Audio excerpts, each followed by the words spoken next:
welcome to Impact 2024, our continuing conversation where we talk about all different types of topics: race, religion, current events, everything. And this is our safe space where we can just have our conversation, have our topics, talk about our different things, have our opinions, and this is safe where you can say whatever you want. But as always, we ask that you participate. Feel free to type your questions and your comments into the comment section. For those of you who have been here before, you know that the comments, the questions, they help spur the conversation. So if there's something that we're saying that you do like, go ahead and comment. You don't like, feel free to comment, or if you just have a question or anything like that. And so this is a conversation, and love the participation.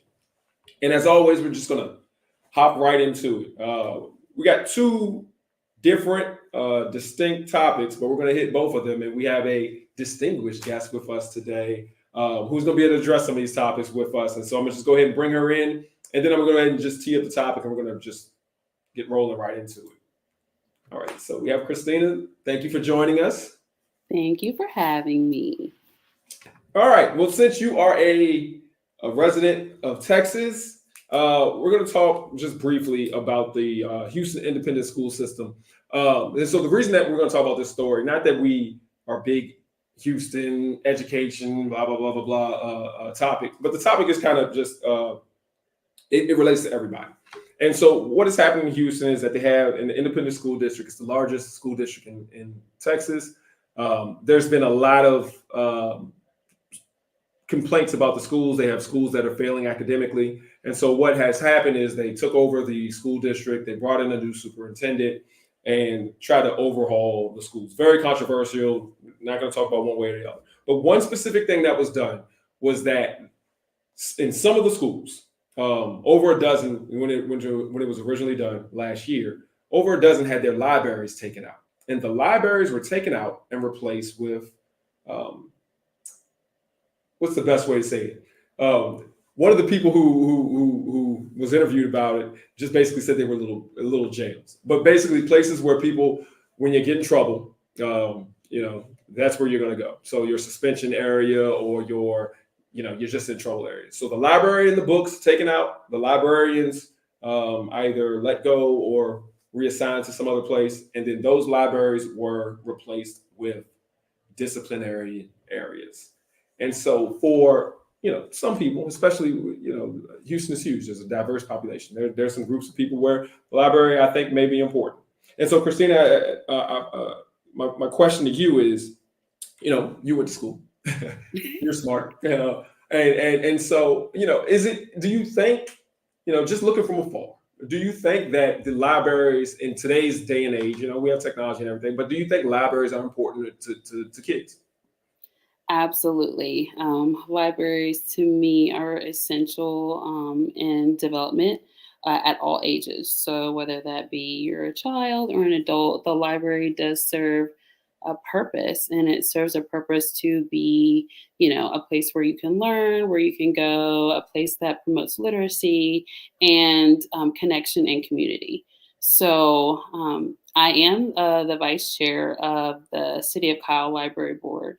And so libraries are very near and dear to my heart. And is where I've chosen to devote a lot of my time to, keeping available for people to be able to use. And so hearing about the libraries being closed in the Houston area was very disturbing because, just personally knowing how beneficial it was to me as an individual, and knowing how impactful the libraries are to young children and to adults as well.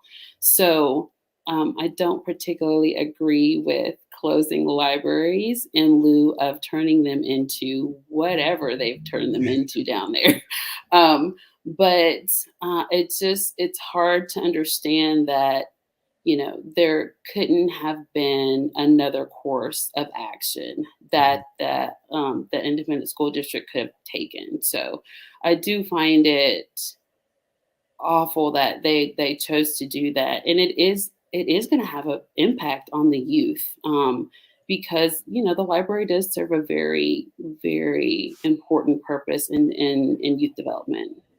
Yeah, and I know you're aware of this across the landscape of the country, there's huge debates about libraries and what books should be in there and what books shouldn't be in there, and different, I don't know, different discussions with that. I will say this: my son is 7 now, and is a reader now. He can read, but he did not enjoy reading. And one of the things, and with him, and it was also when I was doing a little bit of research about the topic in the article, one of the children was saying a similar thing. It's not about necessarily the library and the books, because then you can always make that argument. Oh, they got tablets, they got the computers and all that kind of stuff.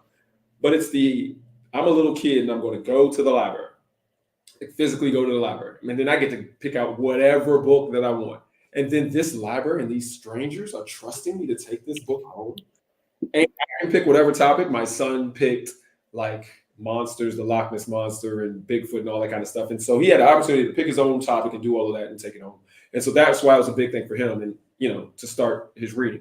But my question, even though we just put that out there, my question is: do you think that it provides a kind of like a negative connotation for kids, or a negative thought process for kids, when you're sitting here like, okay, reading, library may not be important, let's get more space for discipline?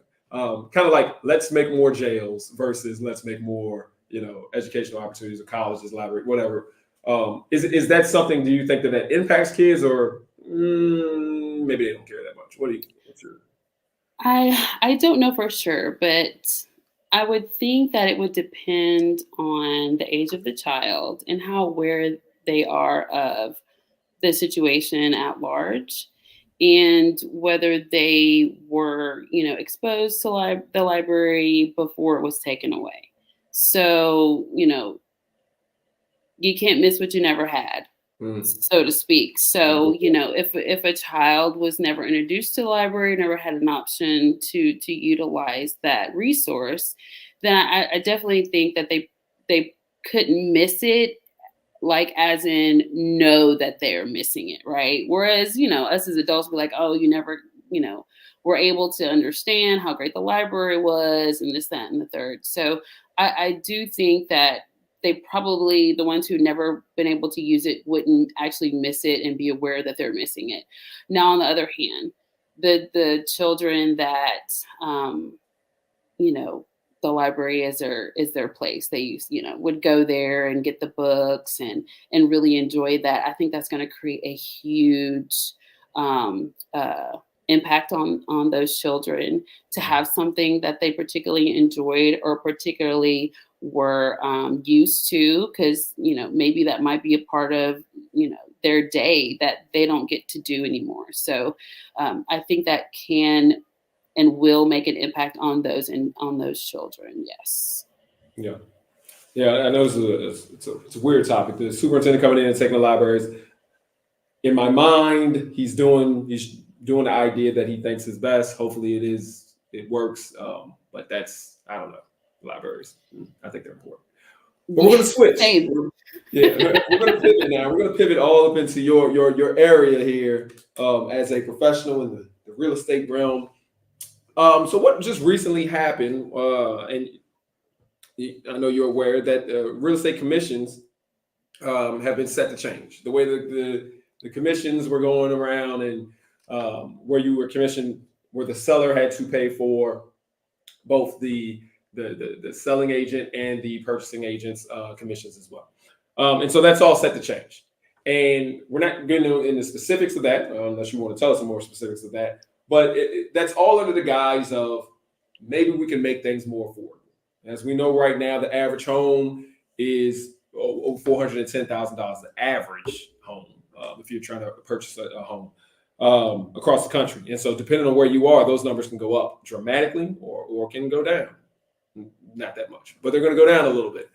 And then you add on the top of that a 5%, 6%, 7% mortgage. As we know, all around, and especially here, we're looking at a affordability crunch. We're looking at a place where, where people can't afford homes. where you're at in Texas, how do you see it out there? Is it pretty bad where it's just not affordable, or is it still kind of affordable? Because we all, from afar, we look at Texas and we always see these things. Texas got affordable homes. Texas got good prices. How is it out there? Texas is big. So when I hear people say that Texas has affordable homes, Texas has a lot of things. Texas has affordable homes and Texas has not so affordable homes. So it really does depend on where you're looking. There are definitely some cities that you could find some pretty decent homes in, a relatively inexpensive range. And when I say that, it's a relative for everyone, because what's affordable for someone is not affordable for someone else. So I would say yes, Texas does have affordable homes, probably on a larger scale than a lot of other places, because Texas is just bigger. It's just literally bigger than most other states. So you have that. But when you're getting into the not the urban core, but like the metropolitan areas of the bigger cities in Texas, you are going to be seeing quite expensive housing. And Texas population is booming. People are moving here because, industry is good here. Job growth is exploding here. So, people move where they can work. So we're seeing a lot of influx of population coming into Texas, which those are into those more urban areas, because that's where the industry is. So for most folks, they might tell you that it's not as affordable as a lot of people think, because they're coming into those more heavily populated areas where the housing prices are more expensive. So when you start getting out into the more rural areas, you will see a drop in pricing. Hey, we got a comment. All housing is affordable. It's about what a person can afford. Absolutely, it's relative. Yeah. Yeah. And so one of the comments I was listening to some guys actually today talk about housing and the affordability of housing. And they were saying, well, the move now is to just pay cash, which to them may have sounded like a realistic proposition, but to most people, paying cash for a house is not an option. What are some things that, organizations can do? Like, we know what individuals can do, save some money, do some different things as far as some of the grants and opportunities that you have out there. But what can organizations do? Like, what could a club do, or a church do, or just, families can do for other family members? Like, what's some things you think that can be done to kind of help with the affordability gap? Because look, if I was a young 20-year-old and you told me I needed to come up with a 20% down payment and the average home is $400,000, I'd be like, oh, no, that ain't happening.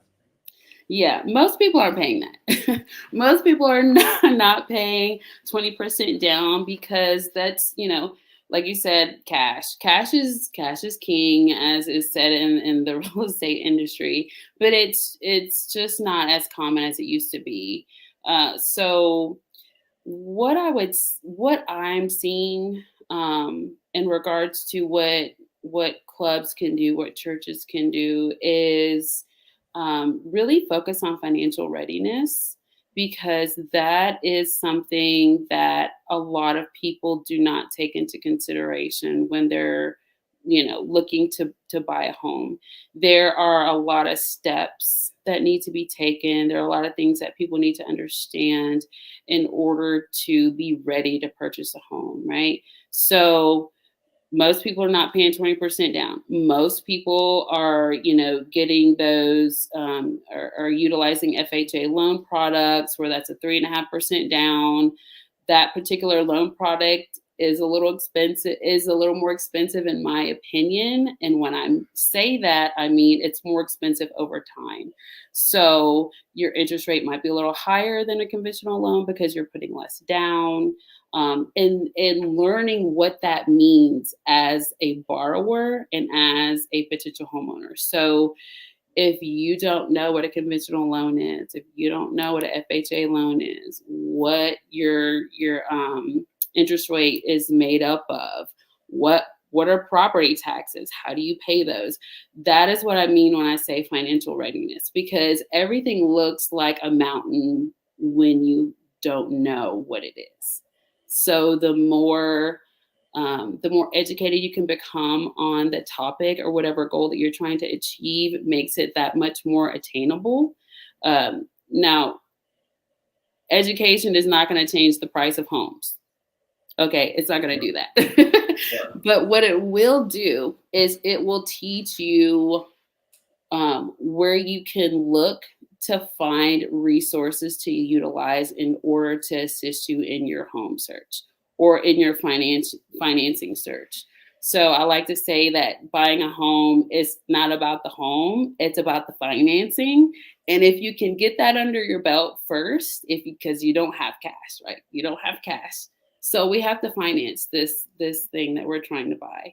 So if you can understand the financial aspects of it, what goes into that, find a really good agent that can help you, find a good loan officer that's going to help you and really educate you on what it is you're getting yourself into, then you could be really set in finding the resources to help you get that down payment. Because if you're a first-time home buyer, most of first-time home buyers do not have that 20% down, as we see. But there are a lot of resources out there. There are like the churches and the groups, they can form some type of down payment assistance programs, and churches and groups can do that on their own, and start helping individuals, households, and families with getting those down payment funds in order to purchase a home. Yeah. No, that's some good advice. But you're right. Another quick story from me. I remember when I was young, I was making like $40,000, and at the time that was a lot of money, right? And there was this young lady who worked with me who was making like $10 an hour. Now I am living in an apartment. She went out and bought a brand new home, and so it came down to whatever connection she had and how she was able to, what she knew and how she was able to finagle it. While I'm sitting here making, 3 times as much as her on an annual basis, and I can't get it done. So I guess it does come down to a lot of knowledge and connections and things like that. And I think you hit a good point for us as, organizations and churches and everything like that, to try to give people assistance, in whatever way we can. Now, I'll ask you this topic, and this is kind of a little bit different. We Americans, with our egos, and you're in Texas, so you get to see a lot more different types of people. We all want to live in our own house. We all want to live by ourselves, whereas some other folk, other cultures, you'll have multiple generations in one home. Is that kind of for us? Should some of us get that out of our head? Like, look, it's okay to live with other people. Do you think that's one of the solutions? How do you feel about that?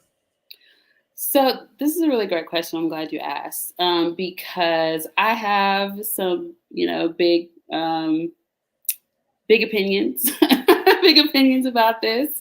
But I'll start with saying that I do see multi-generational living on the rise. Seeing it a lot more. I'm seeing it in the clients that I assist. I'm seeing it in the type of homes that builders are building. They're building those homes with that quote unquote mother-in-law suite or father-in-law suite, as you may, whoever wants to, who's ever going to occupy that space. And we are seeing a shift back towards community. And so that's where my big opinions come in. So we may have lost our way a little bit and gotten a little too individualistic, in my opinion, Mhm. and lost our way in regards to connection and community. And while that may not have been on purpose, and it may have just been the way the world has worked and evolved over time.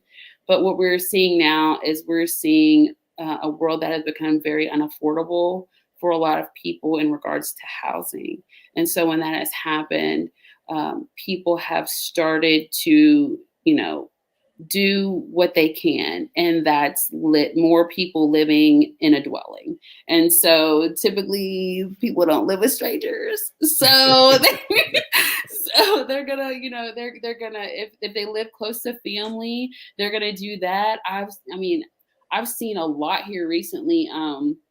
Parents moving in with with their kids. Granted, they're not kids, of course. We're talking about the millennials. Typically, is what we're seeing. So we're Mhm. seeing the boomer generation moving in with their kids, and that multi generation on the upswing, big time down here in Texas. Um, and with that, in the home sales department, we're seeing houses get a little bigger because um, we have more people residing in the dwelling, but that has also ticked up the home prices, right? Because bigger homes, Right. more land, and uh, typically amounts to a larger home cost. So absolutely, we're seeing a big uptick in that. I personally love it because it's a back to community, back to family type of situation. And hoping all of that is something that they want to do and not necessarily forcing them to do.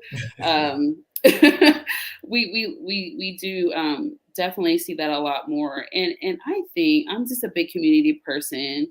I Mhm. know what it's like to like live in the middle, to like leave your whole family and move somewhere where you don't know anybody and all that. I've experienced that and know what it's like to not have that community there when you need it.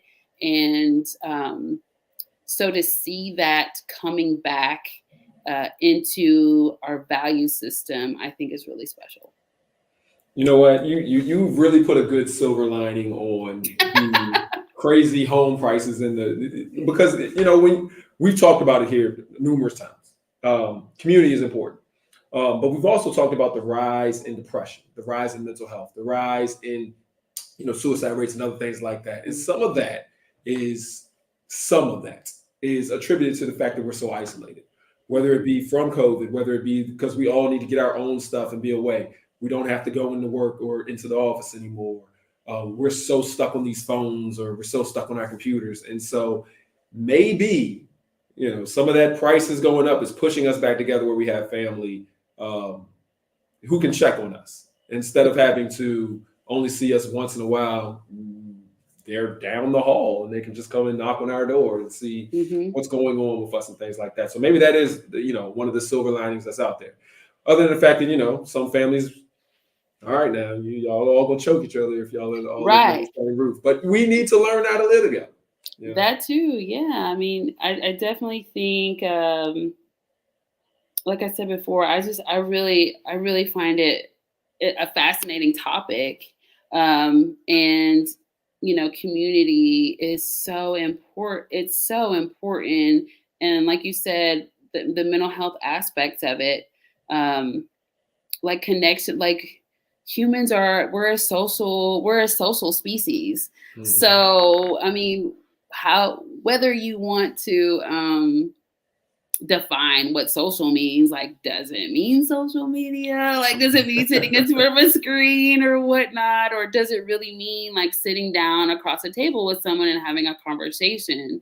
Um, I think there are probably arguments on either side, yay and nay, but there are just going to it is seems to me that a lot of households are just going ahead and they're preparing for the future, and in regards to going ahead and combining their households, because people are aging, right? And so that's another cost that families are going to have to think about.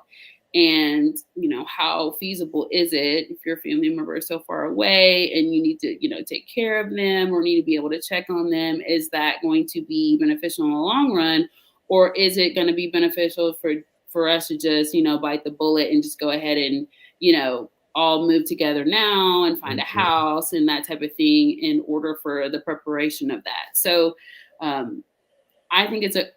personally think it's a great thing. I'm sure some people don't, but that's fine. But we prepare for that. It's something that us as realtors we're definitely preparing for. Builders are absolutely preparing for it by building product that would be able to sustain that type of household. And I think we'll just see it continue to rise across the country, honestly. Yeah. I think we have to prepare for it as well, as just people like getting rid of some of the negative stigma of living with family. Like, oh, you got to take care of them, or oh, they're taking care of you, or da, da, da, da. Like, no, we are taking care of one another. We're family. We're okay. And even if you're not family, like friends can live together as long as absolutely, as long as y'all have gotten everything straight. Right. Don't again choke each other.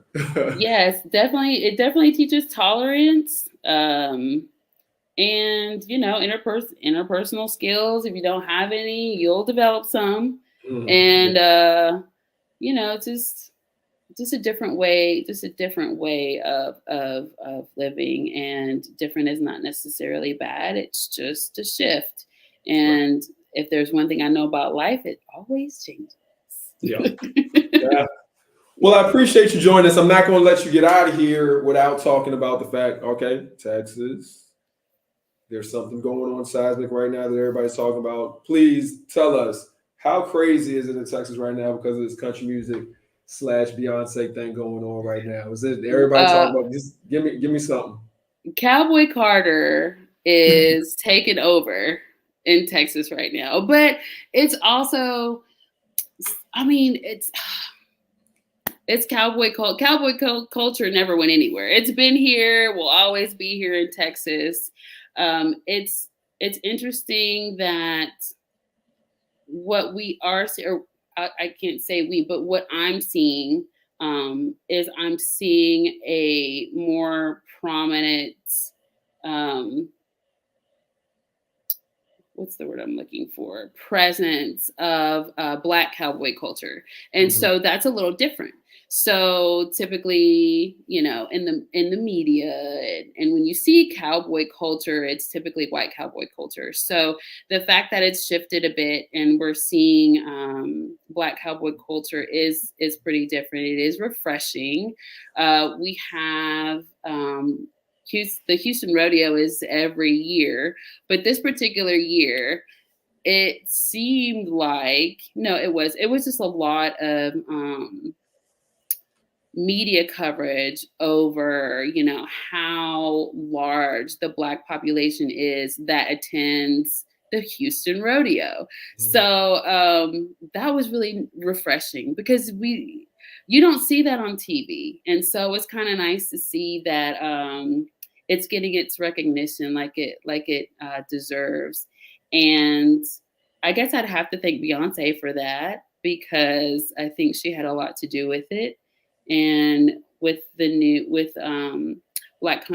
other Black country artists that are getting a lot of attention and that are ranking on the charts right now, it's nice to see. Although you could just go two-step to them anytime in Texas, and you probably couldn't do that in other places in the country. So it's nice to see that they're having a national platform. So it's definitely got its hooks in us too here in Texas for sure. Okay, sounds good. That sounds good. So you've been breaking out your cowboy boots and your hat a little bit more lately? Oh, absolutely. I just got a brand new hat. I just got a brand new one like 2 weeks ago. So yeah, absolutely. Cool. Well, I appreciate you coming on, dropping some knowledge on us. Appreciate it. Appreciate it. Just to remind everybody, as always, on Thursdays, we have our Bible study Thursday, That's at 7, same place, Facebook, YouTube. And on Sundays, we have worship here at 10 o'clock. This is all Eastern Standard Time, just, for the Texas people who may be tuning in, because I had no clue what time it is in Texas. I thought it was like 4 hours difference. Clearly, that's not the case. It is probably on the far side. Probably on the far side. Yeah, I know nothing about Texas. I've only been here like twice. So, all right. Well, I want to remind everybody we're here every single week. Same place, same time. Also on Tuesdays at 7 o'clock, we have our prayer time. So please feel free to join us. All right. And so for everybody, thank you for joining us. Thank you for all the comments that came in, and have a good one.